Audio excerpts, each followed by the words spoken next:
আসসালামু আলাইকুম। আমি এখানে পদ্মর সিডস এনেছিলাম। এগুলো আমি এখন কিভাবে লাগাবো তা আপনাদের দেখাবো। এখানে প্রসেস আছে। এই বীজগুলোর এক পাশ আমি ভালো করে ঘষে নেব। এই পাশটাই আমি ঘষবো, এটাই ঘষতে হবে, এই পাশটা না। ভালো করে দেখে নেন, এটা না।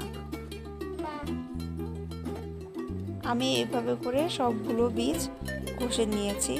দেখুন সাদা অংশটা দেখা যাচ্ছে।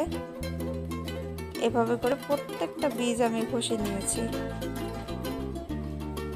ঠিক ঘষে এভাবেই আমি এটা পানিতে 6 থেকে 8 দিন রেখে দিব, আর পানি প্রতিদিন বদলে দেব।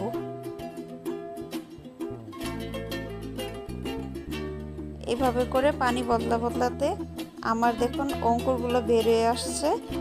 আর আমি মাটি তৈরি করে রাখবো, পরে এগুলো মাটিতে সব